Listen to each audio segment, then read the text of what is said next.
अस्सलाम वालेकुम। आज हम बात करेंगे कुछ ऐसे लोगों के बारे में जो रेगुलरली एक्सरसाइज करते हैं। वो रेगुलरली जिम जाते हैं या रेगुलरली दौड़ते हैं, जॉगिंग करते हैं, लेकिन उनकी ज़िंदगी में एक ख़ास वक्त डेली में रोज़ की ज़िंदगी में ऐसा ज़रूर है जिसमें वो एक्सरसाइज करते हैं। तो आज हम इनकी खाने पीने के ऊपर बात करते हैं कि क्या चीज़ें ऐसी हैं कि जो एक एक्सरसाइज से पहले लेनी चाहिए और क्या चीज़ें एक्सरसाइज के बाद लेनी चाहिए। जो लोग एथलीट होते हैं, जो जिम ज्वाइन रखते हैं और जिम जाते हैं, रेगुलर एक्सरसाइज करते हैं, उनको एक्सरसाइज शुरू करने से पहले, जिम जाने से पहले कुछ ऐसी खुराक ज़रूर लेनी चाहिए जिसमें कार्ब्स हों। मसलन आप बनाना ले सकते हैं, आप जो है वो बॉइल्ड पोटैटोज़ ले सकते हैं या चुकंदर ले सकते हैं, या अगर कुछ भी आपके पास अवेलेबल नहीं है, 1-2 खजूर खा के आप एक्सरसाइज कर सकते हैं, जिससे आपको कार्बोहाइड्रेट्स मिलते हैं और आपका एनर्जी लेवल बूस्ट करता है और एक्सरसाइज में ये चीज़ काम आती है। एक्सरसाइज के बाद ऐसे लोगों को एक्सरसाइज के बाद प्रोटीन्स लेनी चाहिए। गोश्त, कीमा, चिकन, फ़िश, जो भी हेल्दी प्रोटीन्स हैं वो आप एक्सरसाइज के बाद ज़रूर लें। इसके अलावा आप दालों से भी प्रोटीन हासिल कर सकते हैं।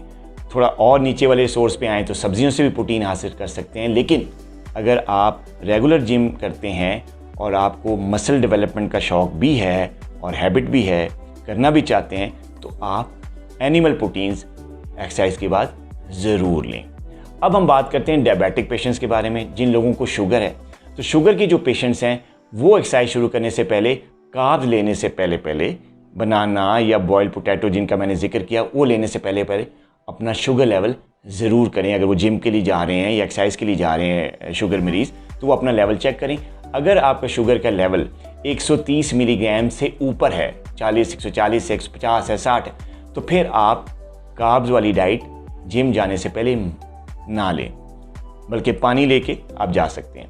लेकिन अगर आपका शुगर लेवल एक्सरसाइज शुरू करने से पहले 130 मिलीग्राम से कम है, तो फिर आप 2 बनाना ले सकते हैं, बॉयल पोटैटो खा के आप जिम जा सकते हैं, या कुछ भी अगर अवेलेबल नहीं है तो 1-2 खजूरें खा के आप जिम जा सकते हैं, एक्सरसाइज के लिए जा सकते हैं। लेकिन अगर आप शुगर पेशेंट हैं, एक्सरसाइज के बाद आप डेफिनेटली, आपका एक्सरसाइज के बाद भी आपको शुगर लेवल चेक करना है, और अगर वो लेवल 130 मिलीग्राम से कम है तो आप थोड़े से कार्ब्स और कुछ प्रोटीन्स लाजमी लें। और अगर आपका शुगर लेवल 130 से जो है वो ज़्यादा है एक्सरसाइज के बाद, तो फिर आप प्रोटीन्स लें, जिसमें आप एनिमल प्रोटीन्स लें तो ज़्यादा बेहतर है, वरना ये प्रोटीन्स आप दालों से और सब्जियों से भी ले सकते हैं। अपना बहुत ख्याल रखिएगा। अल्लाह हाफ़िज़।